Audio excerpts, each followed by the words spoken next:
Memangnya luar negeri ada apa sih?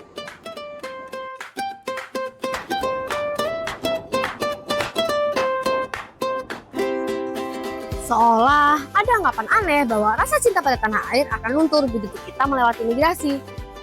Terlebih lagi saat istilah kabur aja dulu mulai viral di media sosial. Seakan penerapan sila 3 hanya bisa kita lakukan di atas aspal Jakarta atau trotoar Bandung. Padahal kadang kita harus menjaga jarak dari rumah untuk mengetahui seberapa besar potensi yang belum kita gali. Terlebih lagi saat dihadapkan dengan global work culture yang memaksa kita untuk lahir ke Bali. Saat kita berbicara tentang luar negeri, kita tidak sedang bicara soal melintasi perbatasan saja. Kita sedang bicara tentang pergeseran mendasar mengenai bagaimana sehari kerja itu dihitung. Dalam lingkungan domestik, kerja seringkali dinilai dari presensi yang terlihat dari meja kerja, menghormati hierarki, dan menjalankan kewajiban. Meski tidak semua perusahaan menerapkan pola ini, persepsi tersebut masih kuat di kalangan anak muda. Namun, di dunia global, skalanya berubah menjadi dampak.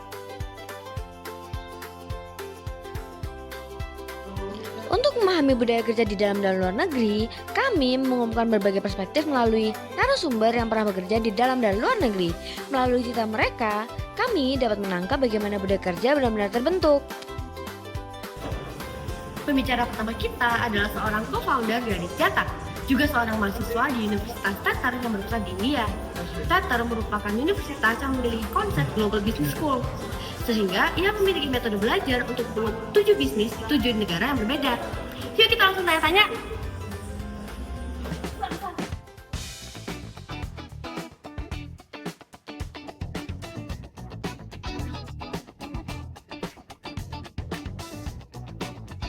Beberapa hal yang harus dibenahi. Yang pertama, alasan aku keluar negeri sendiri itu adalah aku ngerasa orang-orang di Indonesia tuh kayak katak dalam tempurung. Basically like frog in a well. Jadi kalau misalnya aku ngobrol sama lingkungan di sekitarku, ketika aku tanya ke mereka, kalian pengen jadi apa? Kalian pengen kuliah di mana? Jawaban mereka adalah, aku pengen jadi yang terbaik di bidang ini di Indonesia. Aku pengen kuliah di universitas terbaik di Indonesia, which is like UI, ITB, UGM. Nggak ada dari mereka yang bilang kayak, aku pengen kuliah di universitas terbaik di dunia. Aku pengen jadi yang nomor 1 di dunia, itu nggak ada. Jadi kayak mereka tuh ada bubble-nya gitu. Padahal aku yakin kalau misalnya orang Indonesia tuh punya kemampuan dan kapabilitas untuk bersaing di level internasional. Cuman mereka mungkin belum punya keberaniannya aja gitu. Jadi ketika aku masuk ke international environment, aku justru lebih nyaman. Karena lebih cocok. Bahkan orang-orang senior, orang-orang yang udah ada di industri berpuluh-puluh tahun, itu juga support anak-anak muda kayak kita yang mau untuk mulai berbisnis, mulai bangun startup. Yang susah adalah adapt dengan work ethic, dengan work culture yang beda-beda, dengan orang yang beda-beda.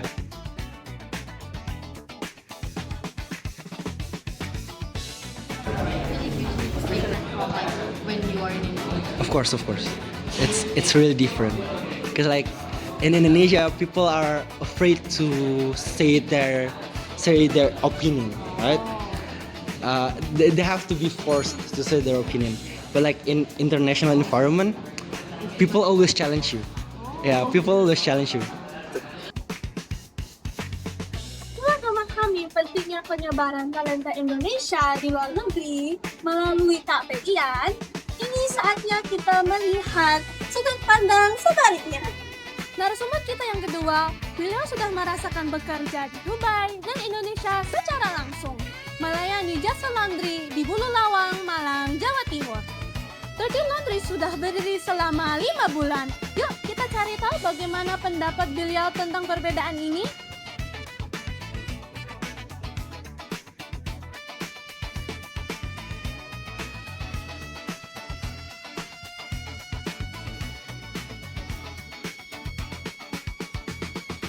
Dua dan 3, jadi banyak potensi yang bisa saya gali di sini. Terus salah satunya beberapa alternatif waktu itu saya pikirkan adalah di bidang otomotif, bengkel, terus laundry, di bidang kuliner, atau ada yang lain untuk penjualan daging dan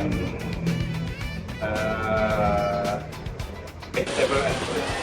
Hanya salah satu alternatif yang jadi mengerucut ke 3 3 pilihan waktu itu buat saya, antara laundry, terus fruit and vegetable, sama bengkel.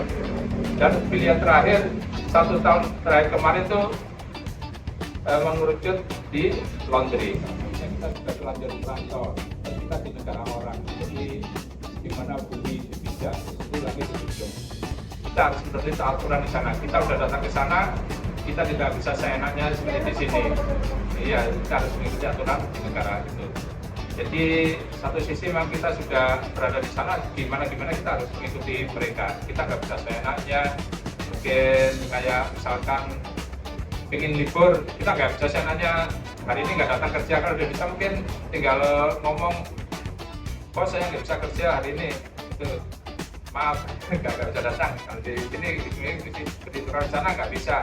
Kalau seperti itu mungkin biasanya ada surat peringatan, atau sekali, 2 kali, 3 kali sudah mungkin ditemuin karena nggak disiplin, nggak respect sama perusahaan atau kantor. Kalau saya nanya sendiri, cuma bisa ambil tindakan karena banyak orang yang butuh kerjaan, bukan hanya kita yang di sana, kecuali kita punya skill yang luar biasa, baru mungkin kita bisa seperti itu. Tapi kalau selama kita jadi karyawan biasa saja, kita nggak bisa pikiran kita itu istimewa.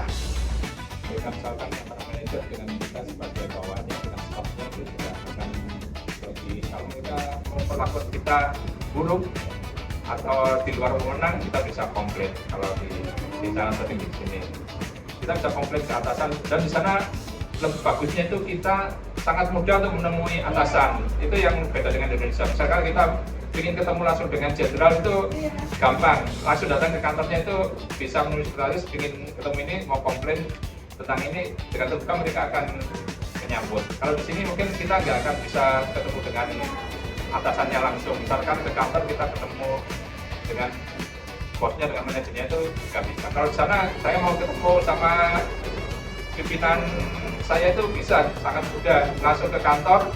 Kalau dia ada dan jadwal ada, dia langsung berjalan nemui. Kalau di sini saya kira tidak bisa, agak susah dan mungkin sangat sulit.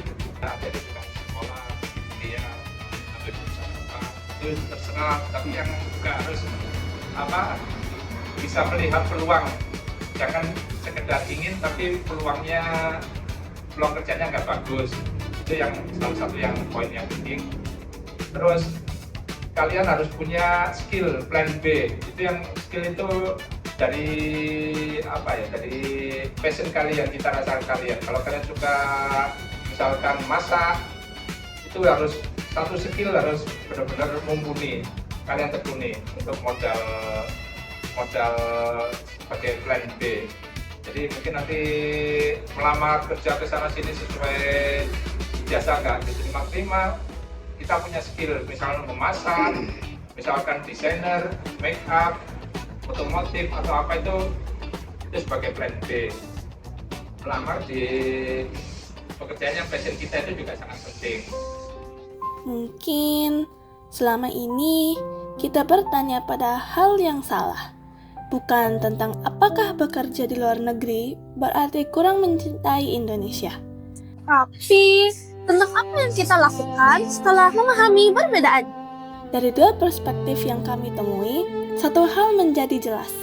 Budaya kerja tidak bisa dinilai lebih baik atau lebih buruk secara mutlak. Ia dibentuk oleh nilai, kebutuhan, dan sistem masing-masing negara. Pergi bukan berarti meninggalkan. Belajar bukan berarti melupakan.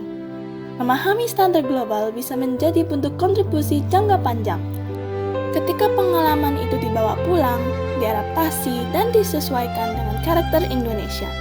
Di era yang semakin terhubung ini, kontribusi tidak lagi ditentukan oleh lokasi, tetapi oleh kesiapan untuk belajar dan bertanggung jawab atas siapa yang kita bawa kembali.